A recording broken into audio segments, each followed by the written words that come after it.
Shedeur Sanders is a great fit in Las Vegas for a number of reasons. I'll tell you why here today on Locked On NFL. The barbershop is open and Tony Wiggins has a chair for you. He's ready with some real NFL talk. The local experts of Locked On bring their expertise, and Wiggy is ready with his clippers and shears. Sit down and enjoy. The new Locked On NFL starts now. Locked On Podcast Network. Your team every day. Exactly right. It is your team every day on Locked On NFL, and welcome to Locked On NFL, where we use the local experts that know your team better than anyone else. I am the barber, the host, Tony Wiggins, and I am joined today by my brother, Ross Jackson of Locked On NFL and Locked On Saints. Here's what we're going to talk about. Is Lambeau too cold for the fans? There's always this advantage at the beginning of the season for teams that have to go to Miami. Now, Miami has to go get in the cold. We're going to see if they're tough enough to handle it. Of course, Cleveland loves Jameis Winston. Everybody does. And we got a dude that'll tell you how you can get blinded by that love a little bit. But he's doing all right in Cleveland. We'll talk about that. Of course, we said at the top, we're going to talk about Shedeur Sanders and his fit with the Las Vegas Raiders. Today's show is brought to you and sponsored by Prize Picks, as are all of our shows across the network. Brought to you by Prize Picks. Make sure you download the app and use the code Locked On NFL to win $50 instantly when you play $5. You don't even need to win just to receive your $50 bonus. It's guaranteed. Prize Picks. Run your game. Make sure you listen to Locked On NFL over on Amazon Music as well. That's right, Amazon Music. That is where you can find Locked On NFL. Ross Jackson, happy Turkey Day to you, man. Happy Thanksgiving. Sir. I'm gonna get some side dish information from you because all we do in the barbershop is give dish out side dishes anyway and gossip. But I'm gonna ask you some side dishes, some musts, and some overrated stuff too. Shedeur Sanders certainly isn't overrated. First, before we get into his prospects into the NFL, what is your opinion of him as a football player? Yeah, I think he's a great college quarterback. Period. I don't know what he's going to be in the NFL, but if there was any quarterback in this draft class that I'm willing to roll the dice on in the first round, it's Shedeur Sanders. There's no doubt about that for me. I don't know if he's going to translate. I don't know if it's all going to work out, but he's the guy I'd roll the dice on in the first round for sure. I would too. There's a little bit of connectivity here, and sometimes that connectivity, like him going out and talking to the Raiders owner, there's something else too. There's a little that can sometimes be confused. Well, they can't tamper. We're going to talk about that too. But I want you to hear what the guys from the AFC squad had to actually say about that, and which was the motivation for me talking about it with y'all. It's funny you talk about carouseling quarterbacks, and you had. The Chargers there for a couple of years. Obviously, they have Herbert now. Now you have Bo Nix in Denver. Now the question is who's going to be the QB in Las Vegas? Yeah. Obviously, that's going to be a big question. I know we're talking about Bo Nix, but the reality is this division is just continuing to get harder and harder and harder. Shedeur. Yeah, probably. We'll see if Dion lets him go there. He might pull an Eli and make him get traded. Shedeur and Tom Brady are very close, and if Tom's going to have any say in that organization, that very interesting. But he can't tamper, though. That's the thing. You got to watch for tampering. Well, you have to wonder. That'd be the most Raiders thing ever. You have to wonder if Dion's going to be trying to get into a head coaching gig in the NFL. So here we go. There's a few layers to this, Ross. First of all, the prospect, right? Yes. Then the whole hype. We just saw a boxing match not too long ago where, oh my goodness, no, the hype that got people there wasn't the best thing that they saw, but still people just talked about the hype. So in football and boxing, it doesn't really work, right? Most of the time. And the parallel is this. It's okay to go get a nice shiny thing that's going to bring attention. But just like you said, he's a good college quarterback. Colorado has 3 losses, but people are still talking about him, but they're not talking about winning the whole thing. And at some point you have to make sure you get a piece that you can bring it to your organization and you can actually win the whole thing and not just sell tickets and get TV people to come out there and do all your games. Yeah, this is the tricky part too, right? When it comes to these types of organizations that are kind of bottom of the rung, that are in perfect position to go ahead and draft themselves their franchise quarterback. But what's the franchise quarterback really? Used to be the franchise quarterback was the guy that can win you games. Now the franchise quarterback is the guy that can sell you tickets. And I don't know if that's necessarily the greatest way to go when it comes to drafting, because you don't really have a lot of pieces to put around Shedeur Sanders right now outside of maybe a tight end. So there's a lot that this Raiders team has to figure out beyond just drafting the quarterback. And what they need to do is not draft the quarterback that's going to sell tickets, but draft the quarterback that's going to win them games. If they feel that Shedeur can do that, then great.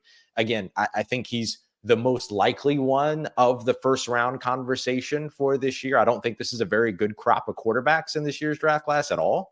But I mean, the intent behind drafting him at least needs to be right. Because if you're going to develop him, you need to develop him as somebody that's going to be that you need to be willing to be patient with him. You can't do what you've seen from, the Panthers and benching Bryce Young and the Colts and benching Anthony Richardson. Like, you have to know what you're signing up for here. So don't sign up for the dude that's going to give you a box office return. Sign up for the dude. Make sure that you draft the dude that you're willing to take the time to develop and really actually devote that time to him. And we're not saying he isn't that guy, but you have to make sure your intent is correct when you go into that ruin situation. Him. Like, it's not just about him being right for you. Right. You have to be right for him. Look, I'm here in Jacksonville, and I promise you, man, one of the things that they did, because remember, his first year was Urban Meyer's first year.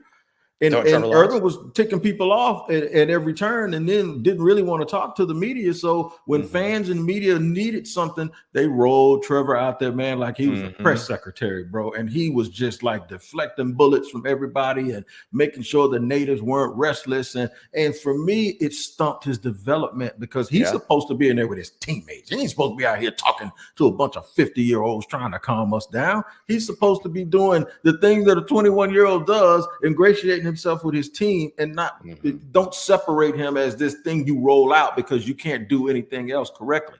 And Deion does, though, give a lot of value to having guys who have played the game in your organization.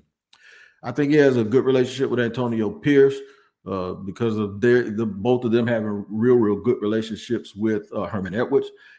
And Tom Brady has been rumored to be the person behind the scenes that actually trains Shedeur Sanders. So this is where we get into that thing about tampering, which is not really tampering. It would have to actually be collusion from the league in order to funnel him that way, Shedeur to Vegas for marketing purposes and all of that. But see what we're talking about? We just brought up marketing. I'm talking about the football player.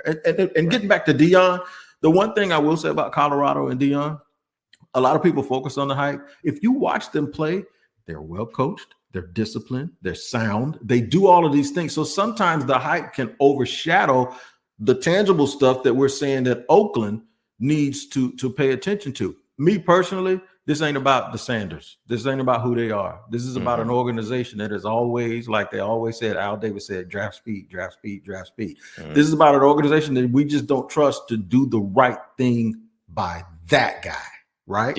Yeah, I think that's absolutely right. And look, I would say this too, when it comes to Deion trying to get a job in the NFL, I don't think Deion's going where Shedeur ends up. He's already said, my kids follow me. I don't follow my kids. Like, he's been very, very clear about that. And listen, Deion, we know, bro. All right. We know. We get it. We it's prime time. Like, we get it. We know you're the leader here. We understand. All right. You ain't gotta. You special, dog. We all know you special. Hell, I named my son after Deion. I did. I named my oldest son is named Deion. But guess what I did? I took that I out. It's not D-E-I-O-N. It's just D-E-O-N. I don't know where that I come from. That, it's a we situation around here, baby. You know what I'm saying? I'm saying. Yeah, man. I'm going to tell you what. We're going to talk about somebody else that you're very familiar with, and I am too. And now the Cleveland fan base is very familiar with the fact that Jameis Winston is unintentionally one of the funniest people you will ever see in your life. Is he the answer in Cleveland? We'll have the answer to that question in just a second here on Locked On NFL. Today's show is brought to you by our friends over at FanDuel. Get ready to tackle the NFL action with FanDuel, America's #1 sportsbook, because right now new customers can bet $5 and get $150 in bonus bets if you win. The FanDuel Sportsbook app gives you everything you need to place live bets on the NFL all in one place. So when you get a hunch in the middle of the game, you can check out the latest stats, view live play-by-play, and so much more on the same page where you place your bets. Just visit FanDuel.com today to join. You'll get started with $150 in bonus bets if you win your first $5 bet. If you win your first $5 bet. That's FanDuel.com. Never waste a hunch and make every moment more with FanDuel, an official sportsbook partner of the NFL. Continuing on Locked On NFL here with my friend Ross Jackson, and he's the host of Locked On Saints and a regular here on Locked On NFL. Jameis Winston, he's probably going to be the first person to get a 30 for 30, and they're going to name it 30 for 30 because he threw 30 touchdowns and 30 interceptions in one season. I always thought he needed to get a second shot. I thought he was fine in New Orleans.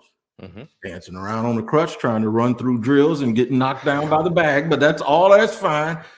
But now he's gone on to Cleveland. He's moved in to replace Deshaun Watson, who's been terrible. He's playing well. They're winning games. But Ross, he's doing more than that, man, and you're familiar with this. He's winning the hearts of the people.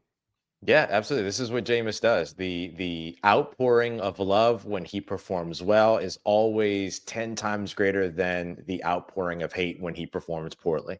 And you're going to get both when it comes to Jameis. He's going to have incredible games and he's going to have incredulous games. And that's just the Jameis Winston experience. But man, when you add in his leadership, his attitude, his love for the game, his connection to his teammates, for better or for worse, those things all outweigh sometimes the bad things that happen on the field while he's at quarterback. And I think you see that constantly, and that just builds and builds and builds with every stop that he makes in the NFL. So what happens is that variance that you're talking about usually leaves people perplexed. And I want you to hear my man Jeff Lloyd as he's speaking, and he gets a little bit of an answer from his guest Pete Smith about Jameis. Is it real, or are we just in love with him because he's a nice guy? It's been 4 starts of the Jameis Winston era here in Cleveland. Obviously, it has gone pretty well. Obviously, it was everybody who's happy with him. The question is it time to commit, or you're going to play out the hand here in 2025? Jameis Winston certainly finding his way here with the Cleveland Browns. And Pete, I think the first thing I want to ask in regards to Jameis, is it really that it's going this well for Jameis? Or is it that everybody's appreciating the play, appreciating the person so much more than the quarterback who is not quarterbacking for the Browns right now? Certainly the contrast against Deshaun Watson helps anyone because he was that bad. But no, I mean, Jameis Winston is doing everything Joe Flacco did. Ross, I liken this to a coach getting fired and then the interim coach winning a bunch of games at the end of the year, and everybody say, see, there you go, give him the job. To me, that's what this feels like a little bit, and that's why we in the media and the fans don't have to make the tough decisions that the GM's going to have to make when it comes to James. Yeah, absolutely. And look, I'll say what I think both of these guys were kind of working around, but weren't fully willing to commit to saying. No one liked Deshaun Watson the moment that he showed up in Cleveland. I mean, like, this is just real, right? Like the pursuit of Deshaun Watson for every team that was pursuing him was a disappointment for that team's fan base, for the majority of the fan base, or at least for a loud portion of the fan base, right? And listen, I agree, right? I thought that the pursuit of Deshaun Watson was kind of icky, kind of gross. And look, the New Orleans Saints, who I cover, were a part of that same pursuit. And so I don't disagree with that frame of reference at all. And so I think that you look at not only the fact that Jameis Winston has come in, he's 2 of 2. He's 2-2 so far over the course of those 4 games as a winning quarterback. He won a game against a bitter division rival, which I do think also helps propel you. It was a snow game, his first ever game, I believe his first ever under 40 degrees in his career. All those other things, all that, of course, is endearing. Snow angels, all that stuff, very endearing. But let's not forget that all of this vitriol around Deshaun Watson started well before Jameis Winston was even a part of the conversation. Browns fans had already watched Joe Flacco come in and perform better than Deshaun Watson. Browns fans were already upset that Deshaun Watson was wearing their favorite team's colors. And then now you have a second year in a row to where Deshaun Watson can't finish a season. performs poorly even before the injury, all those other things. And then another quarterback comes in and it's a guy with this level of personality. Yeah, you're going to gravitate towards that as a fan. I'm totally right there with you. I always wanted James to have another shot. But you can't be blinded by it because, like, for instance, I mentioned Doug Peterson. The Jaguars had never had consecutive winning seasons. Doug has done that, 9-8 and 9-8. And guess what? People are saying we owe him some grace. And then he followed the worst coach this organization or maybe any team in the league has ever had in Urban Meyer. And he's a total gentleman and he's a total likable person. And people are going, you forget what it was like when he got here. No, we didn't. It's just that when you're here, when you're on this step, you can't worry about the ones behind. You got to ask, is he the guy for the next step? Is he the guy for the next level? Houston really thought they had their guy in C.J. Stroud, and all of a sudden you realize how a bad offensive line can really make a team change. They're in a tough spot because they have to face. They're looking in the mirror at themselves. The Jaguars are the Houston Texans from last year. And now things aren't going the way either one of these organizations want to go to.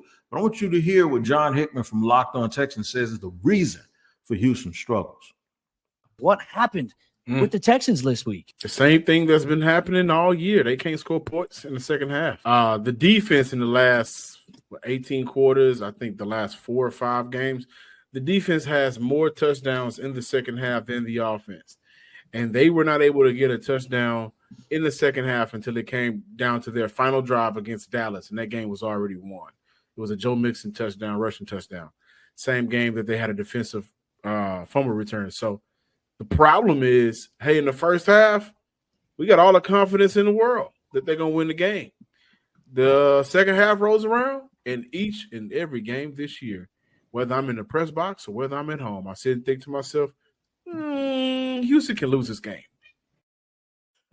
You know what? He might be right about this weekend too, Ross.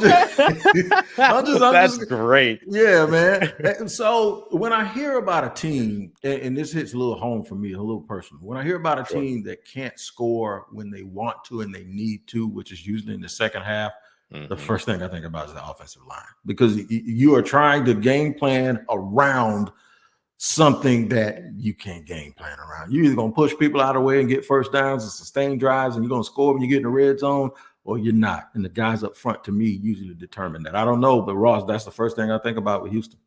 Yeah, I mean, look, anytime that you talk to NFL players or NFL coaches about unsustainable play in the second half, you know what you never hear about, Tony? You never hear second half adjustments, because there's no such thing, right? There's no such thing as halftime adjustments and all that stuff. Teams are adjusting play 1 to play 63, play 84, whatever. They're adjusting all the time. It's a chess match. It goes back and forth. And so, but what you do here is an insufficient ability to maintain what it is that they were doing. And a lot of that comes from fatigue. A lot of that comes from execution or a lack thereof. A lot of that comes from a lack of attention to detail, focus, fitting run fits, like just the most basic fundamental things. And I think that you see that a lot when it comes to this Houston Texans team. The things that they struggle with in the second half aren't because the defense in front of them is doing something wildly different or the offense in front of them is doing something wildly different. It's because they as a defense or they as an offense are doing things wildly different. And typically those things are the absolute fundamentals. And that's really, really hard to fix in game. And so I'm going to hit you with a little scenario here. And this is not me being a homer. This is just facts. The last 2 years, the Jaguars finished 9-8. The first year in 2022, they were 2-7. They're currently 2-9. Follow me here. And they ended up 9-8. 2023, they started 8-3 and they ended up 9-8. So I have seen this team go on these wild up and down. They've just, I've seen them do it before. They're 2-9 right now. They play the Houston Texans tomorrow. Now I'm going to tell you now, if they beat Houston, the Jaguars only have one divisional loss. They will be favored in every game they play for the rest of the season. They play the Titans twice, the Colts, they got the Jets, and they got the Raiders if they beat Houston. Houston, on the other hand, has been losing a lot lately. And if they lose to the Jaguars, that gives them 2 divisional losses. And then they play, oh my God, don't tell me, down the stretch, they play Baltimore. They got all of these hard teams that they have to play. Very, very difficult games. Kansas City. And they won't be favored. Miami's on their schedule. Yeah, man. So don't be surprised if Houston continues to fall and they end up 8-9, if the Jaguars win out, guess who wins the tiebreaker in an 8-9 scenario between them? Jacksonville. They're in trouble. Ooh, boy, yeah, absolutely. I mean, look, if you're a team that's struggling to be able to perform in the second half of games, that all of a sudden becomes a lot less important if you're a team that is struggling to perform in the second half of your season, right? It's not about how you start, it's about how you finish. It's what we always say in the NFL. Both these teams have an opportunity to potentially flip themselves in terms of where their outlooks were coming into this year. That's a game to watch this weekend in the NFL. We're going to discuss the rest of the games at least we're going to talk about the Thursday night game, the Thanksgiving night game, and the Friday game. We'll get a little preview, and I'm going to ask Ross some food questions because I'll eat just about anything. So I know that brother ain't eating no chitlin. So we'll get into all of that here in just a second on Locked On NFL. It's almost game time, man. That's right.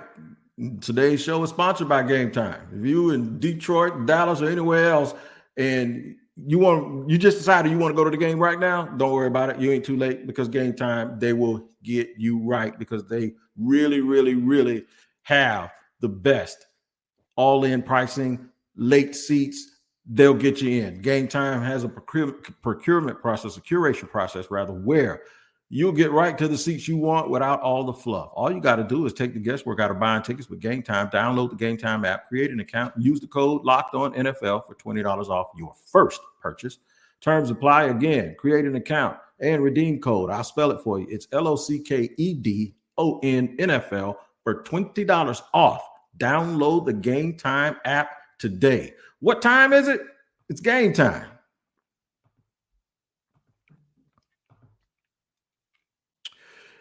All right, running along here on Locked On NFL with my man Ross Jackson from Locked On Saints and Locked On NFL. Some interesting games. Of course, Dallas and Detroit always play early. Make sure you check out Tyler Rowland. He previewed all of the action on Locked On NFL. Make sure you check him out every morning because he will wake you up like nobody else, man. Make sure you check out Tyler Rowland on Locked On NFL. Now, the night game, it's funny to me because it's like reminds me I went in the military. I'm from Jacksonville, Florida. They sent me to Grand Forks, North Dakota. Well, the Miami Dolphins have to come from Dade County, and they got to go to Lambeau, and it's going to be cold, and everybody's going to talk about the weather, and they're going to talk about this and that. They always talk about it at the beginning of the season like nobody wants to go to Miami, and you got to wear white shirts if you're at home. They do it in Jacksonville, too. They try to suffocate visiting teams. Green Bay going to get some get back today. Ross, I'm going to let the boys from Locked On Packers and Locked On Dolphins talk about the weather here. Like they do in the barbershop, they say anytime somebody start talking about the weather, they ain't telling the truth. I want you to listen to that. We're both bundled up here because it's getting a little chilly, although not quite as chilly where Kyle is, and certainly where the Dolphins play. It's going to be cold on Thursday, Kyle, in the 20s, and this is going to be all anyone wants to talk about all week with this. Do you want to dispel this right off the bat? Do you have strong weather takes with this Dolphins team? No, because I think the numbers do speak for themselves. Now, granted, they don't get a ton of options to play in this kind of weather. It's a handful of times per season. If you're lucky, it's maybe one or two. But I think that this talking point has certainly just compounded by the fact that they went and played in Kansas City in the wild card round in a nationally televised playoff game and just laid down and looked like they were ready to get off the field by about midway through the second quarter. So we joke about the weather, but what this does, it does bring up the question about the Dolphins and the way that they're constructed and how they coach. This talks about their toughness, and this sometimes cold isn't just physical toughness. You just mentioned when you don't play well in the second half, it's usually for a reason: fatigue, execution, mental toughness affects all of that, and that's going to be a question Miami has to answer until they do. Yeah, absolutely. And look, the best way to win in cold weather games is to run the football and play good defense, and so that's going to be the big test for Miami, which of course is kind of known for its high flying ability. But look, if you can use the short passing game as an extension of your run game, dump something off to Jalen Waddle, dump something off to Tyreek Hill and let them work, and then pick up the yards after catch and rely on that area of the game, then there's a real possibility here. I watched the New Orleans Saints, who play in a dome, go to Cleveland a couple of years ago and play in, one of the coldest games on record in, the last however many years of the NFL. And what they did was they took their time and outlasted through the first half. And then they turned to Taysom Hill in the run game in the second half. And then they just changed it up and then did everything there. And then once they were able to win with the run game, that's what ended up propelling them beyond at the time Deshaun Watson led Cleveland Browns. And so I think that's got to be a big part of Miami's plan here. I think Green Bay wins. However, I will tell you this: there's a little bit of concern because they've been winning some games lately, and they've been barely winning, and that segues us to another team that's going to play on Friday. The Raiders that we talked about earlier. Antonio Pierce has already said they're the worst team in the league, and they playing the best team in the league. Yeah, that was wild, man. That was wild. But the Chiefs, much like Green Bay, nobody's talking about it with Green Bay, but it's the same thing. The Chiefs have barely been winning. I still say a win is a win. There's win, loss, tie. It doesn't say barely won, barely lost. It's just a win, loss. You know what I'm saying? Right. It's almost like you live to see another day. But I do think that's a game. We already both know they're going to win. But I think they have to start at least showing that there's some life on their offensive side of the ball as we get towards the playoffs, Ross.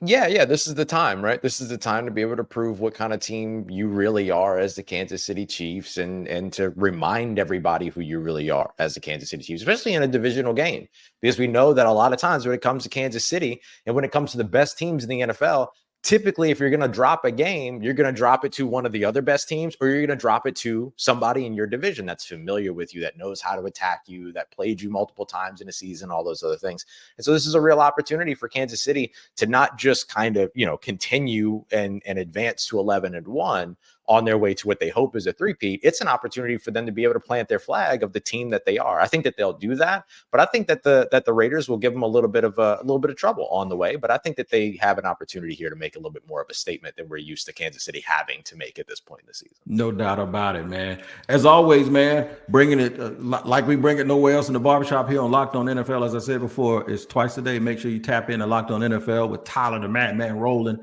He'll bump you upside your head, man. It's 6 o'clock in the morning. You're going to feel it, right? And then you can slide over here, and I'll cut your hair over here in the barbershop. And we have a good time here. And make sure you check us out wherever you get podcasts. Also over on Amazon Music. Ross Jackson, have a great Thanksgiving. By the way, I like turkey because my turkey ain't dry. So a lot of people, turkey is a go-to for me. I can do without ham. So now that I've told you that, tell me your most overrated dish and the one that you absolutely have to have on Thanksgiving.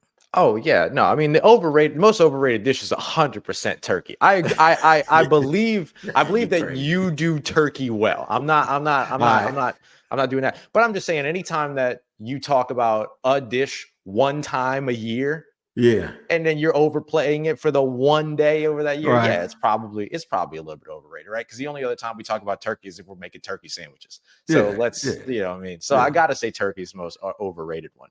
The dish that I have to have, and I don't know, I've been told that this isn't as traditional a Thanksgiving dish as I guess I thought it was. Don't I know you ain't about to say it. For me, it's the collard greens. Oh man, that is a dish. I thought you was going to say mac and cheese, bro. No, man. I'll make mac and cheese on a Tuesday. I don't care. Like mac and cheese is. I have mac and cheese with any meal. But no, for me, man, I gotta have good collard greens. Like that's my number one. So that's what I always bring is the collard greens. You gotta rip them, don't cut them. Right? Use your hands, put some love in it. Tiffany Haddish, you know what I'm saying? And so like we have to do that. So for me, that's the can't miss. That's the can't miss. So guess what? Go ahead. No, that's it. No, the irony here is this. I'm looking at the screen, and me and you side by side. I gotta have mac and cheese, and guess what? The collard greens and the mac gotta be touching, just like they gotta touch. Yes, sir. Yes, sir. They gotta touch. You're dang right. Like us, baby. You're That's dang right. That's right, man. But look, man, make sure you tap in to Locked On NFL wherever you get your podcast, and you can see Ross also Locked On NFL when he's on with Tyler, as well as Locked On Saints, man. For Tony Wiggins, Ross Jackson, y'all have a happy holiday, and we'll see you next time here on Locked On NFL.